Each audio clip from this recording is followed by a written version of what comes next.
Hello, welcome to our channel Vision by Charu. So today we will discuss about latest energy. Okay? Start करते हैं latest energy को। अच्छा, latest energy को समझने से पहले एक बात समझना कि अगर मैं कहूं आयनिक सॉलिड, ये अगर वर्ड तुमसे बोलूं तो आयनिक सुनते ही समझ में आ जाता है कि कुछ प्लस का होगा और कुछ माइनस का होगा, आपस में मिलके आयनिक कंपाउंड बन गए होंगे। ठीक है, इसका मतलब यही तो है कि एक प्लस की चीज रही होगी और एक माइनस की चीज रही होगी, दोनों मिलके आयनिक बन गया होगा। जैसे एग्जाम्पल इसका क्या ले सकती हूँ, NaCl, Na प्लस का होता है, Cl माइनस का, तो एक क्या हो गया, आयनिक कंपाउंड।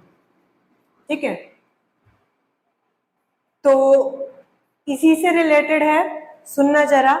अगर कहूँ कुछ भी आयनिक चीज बनानी है तो कुछ मुझे प्लस के लेने होंगे, कुछ मुझे माइनस के लेने होंगे, तो दोनों को जोड़ देंगे तो हमारे पास आयनिक सॉलिड बन के आ जाएगा। जैसे मैं अगर कहूँ कि बहुत सारे तुम कैटायन ले लो और बहुत सारे तुम, चलो दूसरे पेन से लिख लेते हैं, बहुत सारे तुम एनायन ले लो।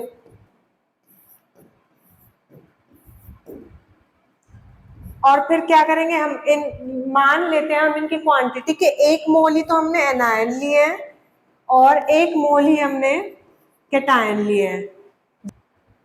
जब 1 मोल एनायन और 1 मोल कैटायन आपस में मिले होंगे तो क्या होगा, 1 मोल आयनिक सॉलिड बना होगा। यही तो बताया है कि प्लस का और माइनस के कैटायन और एनायन मिलेंगे तो क्या बना देंगे, आयनिक सॉलिड। तो यही है डेफिनेशन कि जब 1 मोल एनायन एंड 1 मोल कैटायन को आपस में कंबाइन किया जाए तो उनके कंबाइन करने से जो भी हमारे पास एक कंपाउंड बन के आएगा वो क्या होगा, एक आयनिक सॉलिड होगा। और क्योंकि हम चीजों को कंबाइन कर रहे हैं तो इस केस में क्या हो रहा होगा, एनर्जी रिलीज हो रही होगी। माइनस का यू लिखा है, इसका मतलब क्या है, रिलीज।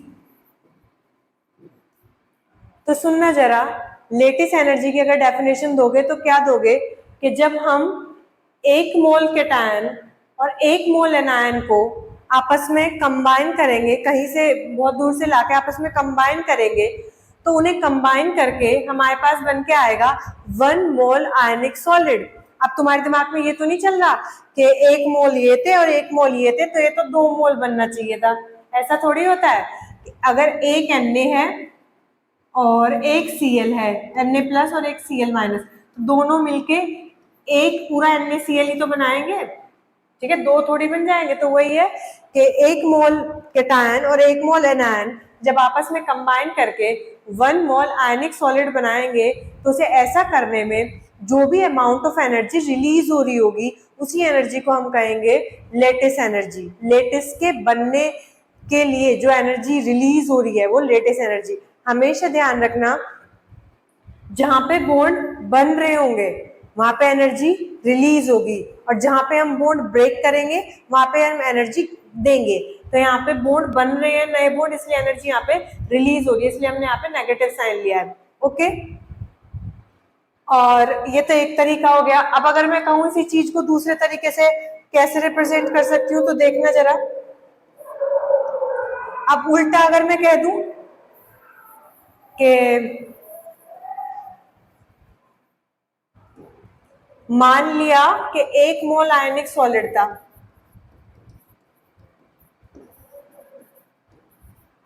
और वो टूट गया है अब बहुत सारे प्लस में, मतलब कैटायन में, और बहुत सारे एनायन में। ठीक है, ये अलग निकले हैं कैटायन और ये अलग मिले हैं एनायन। तो अब उल्टा हो गया, पहले वाले का उल्टा हो गया कि अब क्रिस्टल था, क्रिस्टल वापस से टूट के किसमें, कैटायन और एनायन में टूट गया। 1 मोल क्रिस्टल आयनिक सॉलिड का, 1 मोल क्रिस्टल वापस से टूट के 1 मोल कैटायन और 1 मोल एनायन में टूट गया। तो इस केस में एनर्जी रिलीज नहीं होगी। इस केस में हमें एनर्जी देनी पड़ेगी, बॉन्ड्स को तोड़ना है तो एनर्जी देनी पड़ेगी। तो यहाँ पे आएगा प्लस का यू, मतलब गिवन। प्लस का मतलब क्या है, गिवन। और जो ये यू होगी कुछ नहीं होगी, ये लेटेस्ट एनर्जी होगी। तो चाहे तो आप ये कह दो कि 1 मोल क्रिस्टल के बनाने में जो एनर्जी रिलीज होगी, या फिर ये कह दो कि 1 मोल क्रिस्टल को ब्रेक करने में जो एनर्जी हमें देनी होगी, वो दोनों ही क्या है, लेटेस्ट एनर्जी कहलाएंगी। ओके, इसको अगर डेफिनेशन आए तो लिखेंगे कैसे, देखना एक बार। Lattice energy, it is the amount of energy, एक बार यहाँ पे देख लो, ये A प्लस है, A माइनस है, ये कैटायन वाला हो गया, ये एनायन वाला हो गया, दोनों ने मिलके एक आयनिक कंपाउंड बना दिया, ठीक है। और इस केस में एनर्जी रिलीज हो रही है। ओके, तो it is the amount of energy release when the required number of cations and anions in gaseous state are brought together from infinite distance। मतलब कैटायन और एनायन कहीं बहुत दूर से लाए गए हो from infinite distance to form 1 mole of ionic solid, और क्या बना देंगे वो आपस में मिलके 1 मोल आयनिक सॉलिड। तो रिप्रेजेंटेड बाय यू लेटिस, इस तरह से लिख दिया है यू, और यहाँ लेटिस, या फिर ऐसे लिख दो एच लेटिस, मतलब वही energy with negative sign. Negative sign का मतलब क्या है, एनर्जी रिलीज हो रही है। ओके, फिर या फिर इसके सिवा आप दूसरी डेफिनेशन क्या दे सकते हो, it is the energy needed to break 1 mole of ionic solid into gaseous ions. Ionic solid है, उसको उसके आयन में कन्वर्ट करने के लिए जो एनर्जी अब दी जाएगी, ठीक है, वो भी हम क्या कहेंगे, लेटेस्ट एनर्जी। ठीक है, यहाँ पे एक आयनिक सॉलिड ले लिया, एनर्जी प्लस है तो मतलब गिवन, और वो अपने किसमें, कैटायन और एनायन में टूट गया। तो हम कह सकते हैं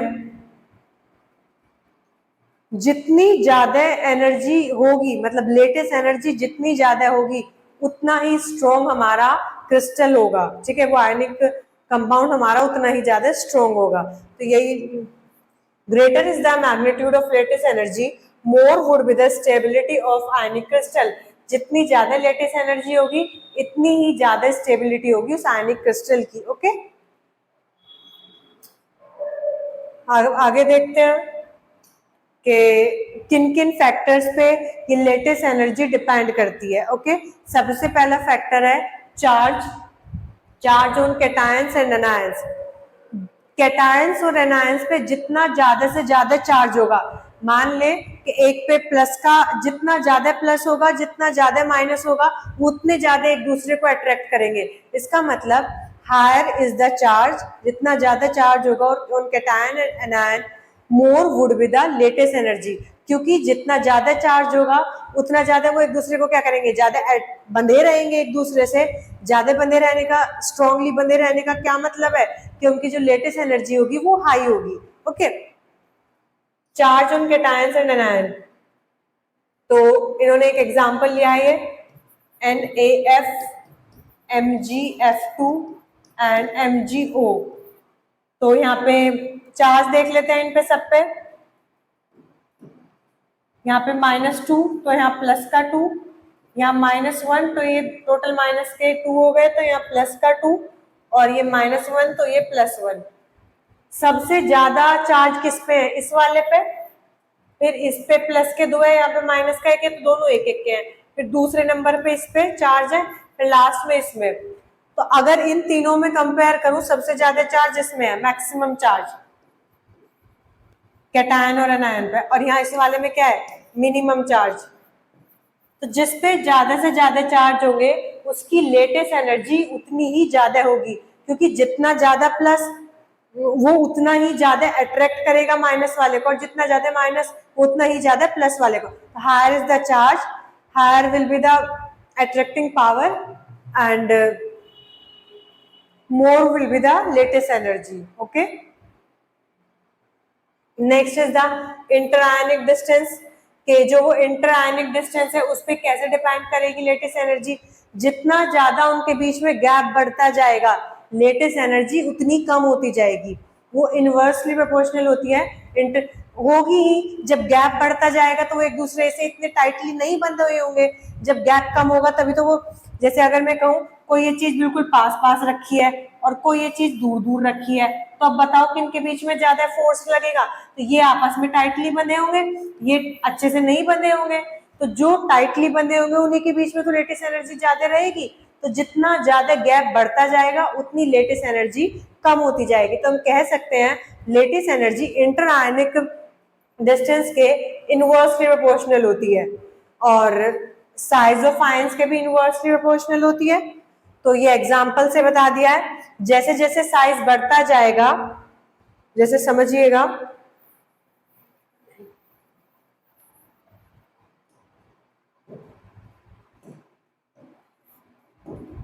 जैसे एक एग्जांपल लिया है LIF, NAF, KF, RBF और CSF। तो ये सारे क्या हैं? एक ही ग्रुप के हैं, लीना के रब से। ये सारे एक ही ग्रुप के हैं। नीचे को क्या हो रहा है? साइज इंक्रीज हो रहा है। तो साइज इंक्रीज होने की वजह से क्या होगा? इंटरआयनिक डिस्टेंस बढ़ जाएगा। इंटरआयनिक डिस्टेंस बढ़ने की वजह से इसका साइज सबसे बड़ा, तो इंटरआयनिक डिस्टेंस बढ़ गया तो फोर्स ऑफ अट्रैक्शन इनके बीच में कम होगा, लूजली बंधे होंगे, इसीलिए इस वाले की लेटिस एनर्जी सबसे कम होगी, लेस लेटिस एनर्जी। और जो ये वाला होगा सबसे छोटा साइज है, स्मॉल साइज, तो क्या होंगे? पास पास होंगे, टाइटली बंधे होंगे, तो इनकी हाई लेटिस एनर्जी। ओके। और अगर इनके बीच में आप ऑर्डर लगाना चाहे तो इस तरह से ये ऑर्डर लग जाएगा। जैसे जैसे साइज बढ़ता गया वैसे वैसे लेटिस एनर्जी कम होती गई। ये हमने क्या पढ़ लिए? दो फैक्टर्स पढ़ लिए जिन पे लेटिस एनर्जी डिपेंड करती है, चार्ज एंड इंटरआयनिक डिस्टेंस, मतलब कि चाहे साइज क्या दें। फिर अब बात आती है कि एप्लीकेशन क्या है। एप्लीकेशन और देख लेते हैं।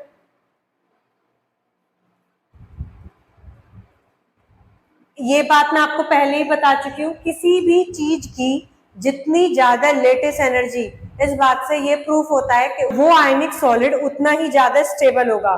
Higher is the lattice energy of ionic solid, more will be the stability. ठीक है, देखिएगा जरा, stability of ionic solid directly proportional lattice energy के। और तो इससे क्या होगा? Ionic solid with high lattice energy will have high MPBP, high enthalpy. जब वो ज्यादा स्टेबल है तो उनके मेल्टिंग पॉइंट और बॉइलिंग पॉइंट भी ज्यादा रहे होंगे। ठीक है, जब टाइटली बंधे हैं तो MPBP भी ज्यादा रहेंगे। Okay, next is solubility of ionic solid in various solvent. When an ionic solid goes into solution, जब भी क्या होगा कि आयनिक कंपाउंड को सॉल्यूशन में मिलाया जाएगा तो उसके आयंस में टूट जाएगा। ओके, यही बात बताइए। Its crystal get dissociate and ions move apart, दूर दूर चलेंगे। The energy needed for it comes from solvation energy which generate due to the, और इसी अगर यही प्रोसेस, इसी जो एनर्जी है वो कहाँ से आती है? सॉल्वेशन एनर्जी से। अगर यही प्रोसेस किस में हो रही है? वाटर के अंदर, तो इसी को हम क्या बोल देते हैं? हाइड्रेशन। और जो एनर्जी रिलीज है उसको हम क्या बोलते हैं? Hydration energy. फिर एक एग्जांपल ले लिया है, जैसे बताया कि जो एल्केलाइन अर्थ मेटल्स है वो, जैसे कि मैग्नीशियम, कैल्शियम सल्फेट के साथ वो लेस सॉल्युबल होते हैं then alkali metals. Okay, it is due to high lattice energy. ऐसा क्यों होता है? क्योंकि इनकी लेटिस एनर्जी काफी हाई होती है। ओके, वैसे अगर जब लेटिस एनर्जी आए तो आपको लेटिस एनर्जी पढ़ना है, फैक्टर्स अफेक्टिंग पढ़ना है, एप्लीकेशन देख लेंगे। होप सो आप सभी को समझ आया होगा। Thank you for watching our video. Like, share and subscribe our channel vision by Charu.